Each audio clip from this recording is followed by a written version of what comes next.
नमस्कार दोस्तों, कैसे हो आप सब लोग। तो जैसा कि मैंने पिछली वीडियो में मेरे में बताया था कि सरकार ने है वो नया कानून है वो लागू किया है, नया नियम निकाला है जिसमें सरकार की तरफ से ये कहा गया है कि सभी को नूलावस्था जो है इटली के जो पेपर हैं जिन्होंने अप्लाई किए थे 2021 में, जो 2022 में भरे गए थे, उनको 30 दिन में नूलावस्था मिलनी चाहिए और उसके बाद में 20 दिन में उनको वीज़ा मिलना चाहिए, ऐसा कानून में लिखा गया था। उसके बाद में मैंने अपडेट भी किया था आपको कि ये काम है वो होना शुरू हो गया था। वीज़ा मिल यानी जो नूलावस्था मिलना है वो शुरू हो गई थी 30 दिन के अंदर। यानी काफ़ी जगह से ऐसा सुनने को मिल गया, कई 1-2 जगह से नहीं, कम से कम 10-12 जगह से ये कन्फर्म हो गया कि वहाँ पर इन दिनों में खूब नूलावस्था लोगों को मिली है। तो इसका मतलब यही हो गया कि लगभग सभी जगह से मिल रही हैं। आप लोग अलग-अलग जगह का नाम लेकर के पूछते हैं कि वहाँ पर मिल रही है या नहीं, वहाँ पर मिल रही है या नहीं। तो जहाँ का मुझे कंफर्म हो गया वहाँ का मैं रिप्लाई में बता देता हूँ आपको कि हाँ, यहाँ पर मिल रही है, कंफर्म हो गया। कोई ऐसी भी जगह है कि जहाँ से मुझे क्योंकि इतनी जानकारी भी नहीं है कि सब जगह से ही मेरी जानकारी हो, और वेबसाइट पर सारी सूचनाएं नहीं होती कि यहाँ पर मिल रही है, यहाँ पर मिल रही है। तो जहाँ से कंफर्म हुआ वो मैंने बता दिया। अब जहाँ से कंफर्म नहीं हुआ उसका भी ऐसा मानकर ही चलते हैं कि यदि इतनी जगह से कंफर्म हो गया कि सभी जगह मिल रही है, तो ऐसा ही मानिए कि सभी जगह से ही मिल रही होगी। जहाँ का नाम नहीं भी है, जहाँ का हमें नहीं भी पता है, वहाँ पर भी मिल ही रही होंगी, ऐसा मेरा मानना है। हो सकता है किसी एक जगह से नहीं मिल रही हो, लेकिन लगभग यही है कि सभी जगह से इस समय पर नूलावस्था मिल रही हैं। जो पेपर अभी लेटेस्ट में भरे गए थे इसमें जनवरी और फरवरी में, 27 जनवरी और 1 फरवरी को भरे गए थे, उनकी नूलावस्था वो मिल रही है। इसके बाद में जो दूसरी चीज़ थी वो थी वीज़ा मिलने की, 20 दिन में वीज़ा मिलने वाली। तो ये काफ़ी लोग जिन्होंने कई दिन पहले भी जमा करवाया था, पिछले महीने जमा करवाया था, इस महीने में जमा करवाए हैं, अभी तक किसी से भी ये कंफर्म नहीं हो पा रहा है कि वीज़ा है वो मिलना शुरू हुआ या नहीं। क्योंकि कोई भी नहीं कह रहा कि जिस तरीके से नूलावस्था के सभी जगह से सुनने को मिल गया कि खूब मिली है, यहाँ भी मिलेगी, वहाँ भी मिलेगी, वैसे वीज़ा की अभी तक किसी से कंफर्म नहीं हो रहा कि इन दिनों में काफ़ी वीज़ा लगे हैं। तो हो सकता है कि वीज़ा वाला प्रोसेस अभी स्टार्ट नहीं हुआ हो। अगर आप में से जो भी वीडियो देखते हैं उनमें से किसी को इन दिनों में पता लगा हो कि खूब वीज़ा लगे हैं लोगों के, आपके जानने वालों के, पहचानने वालों के, या आपके खुद के ही, तो आप कमेंट में ज़रूर इस चीज़ को अपडेट करिएगा ताकि और लोगों की भी जानकारी मिल सके कि वीज़ा भी मिलना शुरू हो गए हैं। यदि मुझे मिलेगी तो मैं ज़रूर आपको वीडियो के द्वारा बता दूंगा। इसके अलावा एक जो चीज़ बार बार पूछी जाती है कि क्या पासपोर्ट में सरनेम होना ज़रूरी है इटली आने के लिए।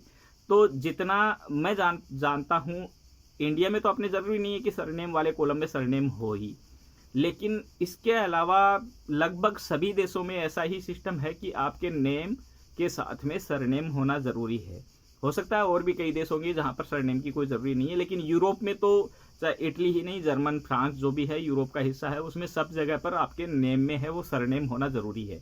यानी पासपोर्ट में जो सरनेम वाला कॉलम है वो खाली नहीं रहना चाहिए, उसमें सरनेम लिखा हुआ होना चाहिए और नेम में नेम लिखा होना चाहिए।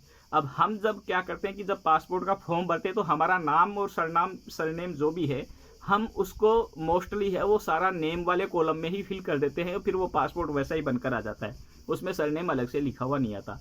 जबकि होना चाहिए कि जब पासपोर्ट का फॉर्म फिल करें तो उसमें से जो सरनेम वाला पार्ट है वो सरनेम में लिखिए और नेम वाला पार्ट है वो नेम में लिखिए। अब आपका पासपोर्ट ऑलरेडी बन गया और उसमें सरनेम नहीं है, तो अब क्या करें, उसका कैसे इलाज हो। तो उसके एक तरीका तो ये है कि यदि आपका पेपर अभी तक कहीं भी अप्लाई नहीं हुआ या नहीं निकला है तो आप उसमें चेंज करवा लीजिए। आपका नेम और सरनेम जो एक जगह लिखा हुआ है उसमें सरनेम वाला पार्ट है वो सरनेम में करवा लीजिए और नेम वाला पार्ट है वो नेम में करवा लीजिए। अब कई बार ये भी हो जाता है कि जो नेम वाला पार्ट है उसमें हम सरनेम उसमें भी नहीं है क्योंकि हमारे डॉक्यूमेंट्स में है वो नहीं है। जैसे मान लो किसी का नाम हो गया जय सिंह, ठीक है, अब उसका यही है वो सारा उसमें नेम वाले पार्ट में लिखा हुआ है जय सिंह। अब उसके सरनेम कहाँ से आएगा। तो यदि आपने पेपर अप्लाई नहीं किए हैं तब तो आप क्या है कि एक प्रोसेस होता है, आपको एक एफिडेविट बनवाना पड़ता है कि आप ये सरनेम जुड़वा रहे हैं अपने नेम के साथ में, और उसके बाद में पेपर में निकलवाना होता है, तो आप अलग से एक सरनेम उसमें जुड़वा सकते हैं। उसका तो ये प्रोसेस होता है ये वाला।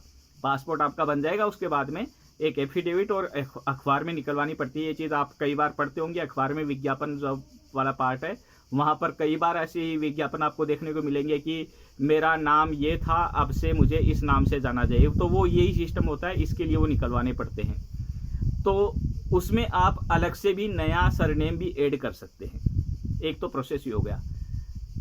इसके अलावा यदि आपके पेपर ऑलरेडी अप्लाई किए हुए हैं, आपके पेपर निकल चुके हैं, तो अब क्या करें?